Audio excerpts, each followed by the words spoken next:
بالله من الشيطان اللعين الرجيم. بسم الله الرحمن الرحيم. الحمد لله رب العالمين الرحمن الرحيم مالك يوم الدين إياك نعبد وإياك نستعين اهدنا الصراط المستقيم صراط الذين أنعمت عليهم غير المغضوب عليهم ولا الضالين.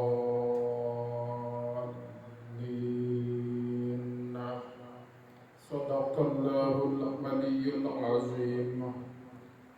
صلوات بر محمد وآل محمد. اللهم صل على محمد وآل محمد وعجل فرجهم.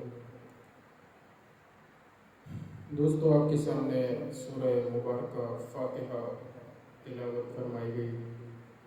اللہ تعالیٰ کے فضل و کرم سے اللہ تعالیٰ نے قرآن کریم میں یہ سورہ مبارکہ نازل فرمایا. اس کا نام بہت سارے اس کے نام ہیں. فاتحہ اس کا نام ہے، سبع مثانی اس کا نام ہے، سورہ شفا بھی اس کے نام سے بھی اس کو یاد کیا جاتا ہے. اس کے بڑے فوائد ہیں. فرمان معصوم ہے. درود پڑھنے اللہم صلی علی محمد وآل محمد وعجل فرجہم، کہ اگر کوئی بیمار ہے اور اس کا علاج نہیں ہو رہا، بیمار ہے، تو 7 مرتبہ سورہ مبارکہ فاتحہ پانی پر پڑھ کے دم کریں اور وہ پانی مریض کو پلا دیا جائے تو انشاءاللہ العزیز شفا ملے گی. کہیں 8 مرتبہ کا بھی ذکر موجود ہے اور 10 مرتبہ پڑھنے کا بھی ذکر موجود ہے.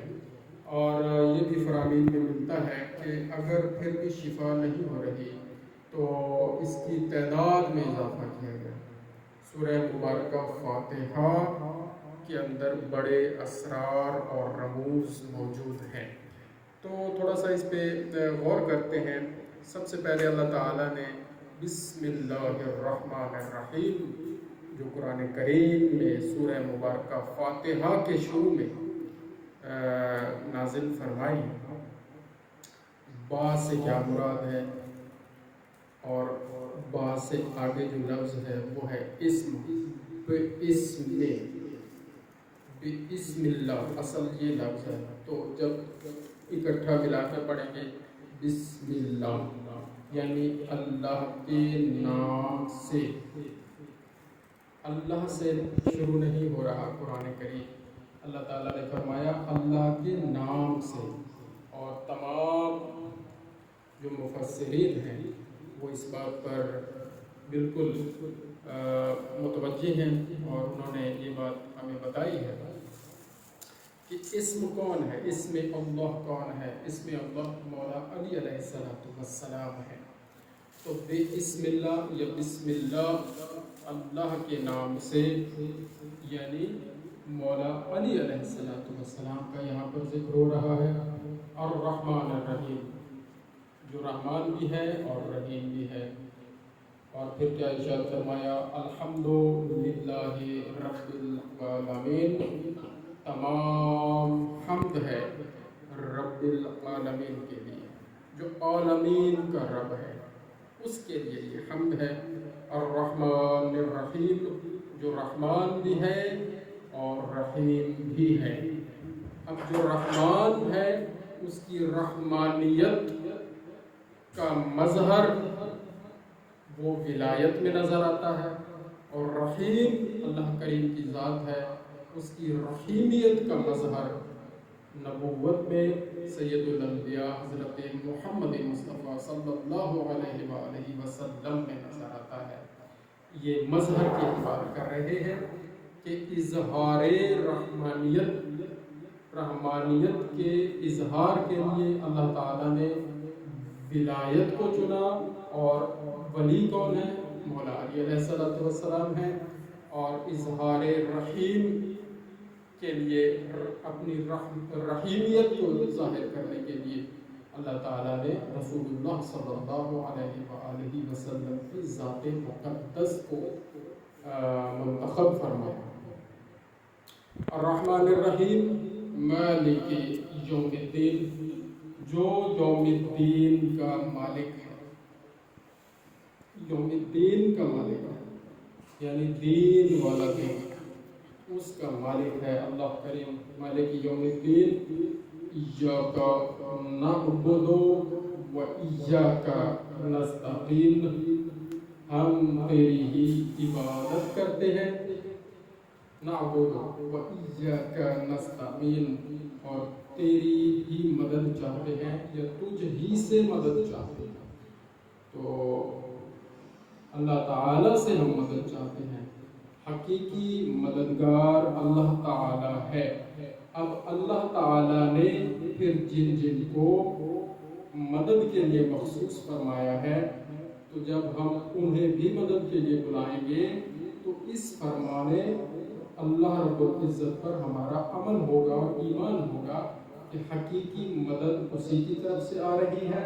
اس اللہ کریم نے ان ہستیوں کو ہمارے لیے مددگار بنا کے بھیجا ہے۔ جیسے آپ دیکھ لیں کہ ہم روزمرہ کاموں میں بھی ایک دوسرے سے مدد لیتے ہیں، تو کیا خدا نخواستہ کوئی یہ شرک ہو جاتا ہے؟ نہیں، ایسا نہیں ہے۔ ہم ایک دوسرے سے جب مدد مانگتے ہیں تو وہ مدد بحیثیت اسی حیثیت میں مانگتے ہیں اور مانتے ہیں جس حیثیت میں ہم لوگ ہیں۔ مثلاً اگر ایک بیٹی اپنے باپ سے مدد مانگے گی تو وہ باپ سمجھ کے مدد مانگے گی، باپ سمجھ کر مدد مانگے گی، کوئی شرک نہیں ہے۔ نعوذ باللہ اگر خدا نخواستہ اس ہستی کو خدا نخواستہ خدا کے ساتھ منسوب یعنی ملا کر مانگے گی، پھر شرک ہو جائے گا، پھر کفر ہو جائے گا۔ اسی طرح جب ہم اپنے امام مولا علی علیہ السلام سے یا اپنے نبی حضرت محمد مصطفیٰ مولا رسول اللہ صلی اللہ علیہ وآلہ وسلم سے مدد مانگتے ہیں تو ان کو بحیثیت امام اور بحیثیت نبی ان سے مدد مانگتے ہیں، اور وہ بھی حکم خدا ہے۔ اب آگے آپ دیکھیں، ایاک نعبد و ایاک نستعین کے بعد اللہ تعالیٰ نے کیا ارشاد فرمایا؟ اہدنا الصراط المستقیم، ہمیں صراط مستقیم کی ہدایت کرنا، اہدنا ہماری ہدایت کرنا، صراط المستقیم، صراط مستقیم کی طرف ہدایت فرما۔ اور علماء اس بات پر وہ کہتے ہیں جی ان کا اتفاق ہے کہ ہمیں صراط مستقیم پر قائم فرما۔ صراط مستقیم تو تو نے دکھا دی، اور احادیث میں ملتا ہے کہ صراط کون ہے؟ صراط بھی نام ہے مولا علی علیہ السلام کا، مستقیم سیدھی صراط، اور وہ ہے مولا علی علیہ السلام۔ اہدنا الصراط المستقیم یعنی ہمیں علی کا راستہ دکھا، وہی راستہ حق ہے، کیونکہ رسول اللہ صلی اللہ علیہ وآلہ وسلم نے ارشاد فرمایا ہے الحق مع علی و علی مع الحق، علی حق کے ساتھ ہے اور حق علی کے ساتھ ہے۔ تو جہاں علی ہوں گے وہیں حق ہوگا، جہاں حق ہوگا وہیں علی ہوں گے۔ اور رسول اللہ صلی اللہ علیہ وآلہ وسلم نے یہ بھی فرما دیا کہ یا اللہ حق کو ادھر موڑ دے جدھر علی ہو، جس طرف علی ہو، تو جدھر علی ہوں گے، جہاں علی ہوں گے وہاں حق ہوگا، تو جس راستے پر علی ہوں گے وہ راستہ حق ہوگا، اور خود علی حق ہیں، اور خود علی وہ صراط ہیں، وہ راستہ حق ہے جس کی ہم یہاں مانگ رہے ہیں، اللہ تعالیٰ سے دعا مانگ رہے ہیں، اہدنا الصراط المستقیم، ہمیں صراط مستقیم کی ہدایت بھی دے۔ ہدایت بھی مانگنی چاہیے، یہ بھی یقین رکھیں کہ ہم ہدایت مانگ رہے ہیں، کیونکہ علی علیہ السلام کی معرفت ہر وقت مانگتے رہے ہیں۔ ان کی معرفت یہ نہیں ہے کہ ایک لمحے ہمیں حاصل ہو گئی اور پھر بس وہ حاصل ہو گئی، اس کو قائم رکھنا ہوتا ہے، اس کو آگے بڑھانا ہوتا ہے، ٹھیک ہے جی۔ اور اہدنا الصراط المستقیم، صراط الذین، ان لوگوں کا راستہ، صراط الذین انعمت علیہم، جن پر تیری نعمتیں نازل ہوئی، تیرا انعام نازل ہوا۔ اور احادیث میں پڑھیں، تفاسیر میں پڑھیں، اور علماء کو سنیں، اور تمام اہل علم حضرات سے بات کریں اور پتہ کریں اور معلوم کریں، تو یہی سامنے بات آتی ہے کہ وہ لوگ کون ہیں جن پر اللہ تعالیٰ کی نعمتیں نازل ہوئی ہیں اور ہو رہی ہیں۔ وہ 12 امام، 14 معصومین ہیں، رسول اللہ صلی اللہ علیہ وآلہ وسلم اور ان کی اہل بیت کا جو گھرانہ ہے، اور ان کی جو اہل بیت ہے، یہ وہ لوگ ہیں جن پر انعام نازل ہوتا ہے، ہو رہا ہے، ہوتا رہا ہے اور ہوتا رہے گا۔ انعمت علیہم غیر المغضوب، اور ان کا راستہ نہ دکھا جن پر تیرا غضب ہوا، ولا الضالین، غیر المغضوب علیہم ولا الضالین، ان لوگوں کا راستہ نہ دکھا جن پر تیرا غضب ہوا اور جن سے تو ناراض ہوا، اور جو ضالین ہیں، گمراہ ہیں، ٹھیک ہے جی۔ ان کا راستہ ہمیں نہ دکھا، ان کے راستے پر ہمیں نہ چلا۔ اور وہ کون ہیں؟ وہ وہی لوگ ہیں جو رسول اللہ کے دشمن ہیں، دشمن تھے اور آگے بھی آئیں گے قیامت تک، اور جو ان کی اہل بیت، رسول اللہ صلی اللہ علیہ وآلہ وسلم کی اہل بیت اطہار کے جو دشمن تھے، ہیں اور آگے آئیں گے، وہ سارے غیر المغضوب علیہم ولا الضالین میں آتے ہیں۔ تو دیکھیں سورہ مبارکہ فاتحہ ہم قرآن مجید کا پہلا سورہ مبارک پڑھتے ہیں، اور ہر نماز میں یہ پڑھنا واجب ہے، اس کے بغیر نماز نہیں ہوتی۔ اور اس سورہ مبارکہ میں ذکر کن کا ہو رہا ہے؟ 12 ائمہ، 14 معصومین کا ذکر ہو رہا ہے، اور یہ سوچ سمجھ کے پڑھنا چاہیے کہ کن کا ذکر ہو رہا ہے، یہ معرفت حاصل کر کے پڑھنی چاہیے سورہ مبارکہ۔ اور ان لوگوں سے محبت کا اس میں اعلان ہے، اور ان کی محبت مانگی جا رہی ہے، اہدنا الصراط المستقیم کی صورت میں۔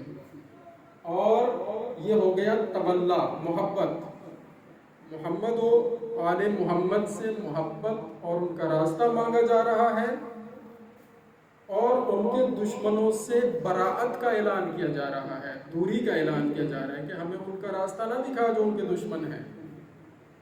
سورہ مبارکہ فاتحہ میں تولا بھی ہے، تبرہ بھی ہے، محبت محمد و آل محمد بھی ہے، اور ان کے دشمنوں سے براعت کا اعلان بھی ہے۔ تو اللہ تعالیٰ سے دعا ہے کہ ہمیں معرفت محمد و آل محمد علیہ السلام عطا فرمائے، اور ہمارا یہ ذکر کرنا نیکیوں میں شمار فرمائے۔ آمین بجاہ النبی الکریم و جہاد معصومین، اللہم صلی علی محمد و آل محمد وعجل فرجہم۔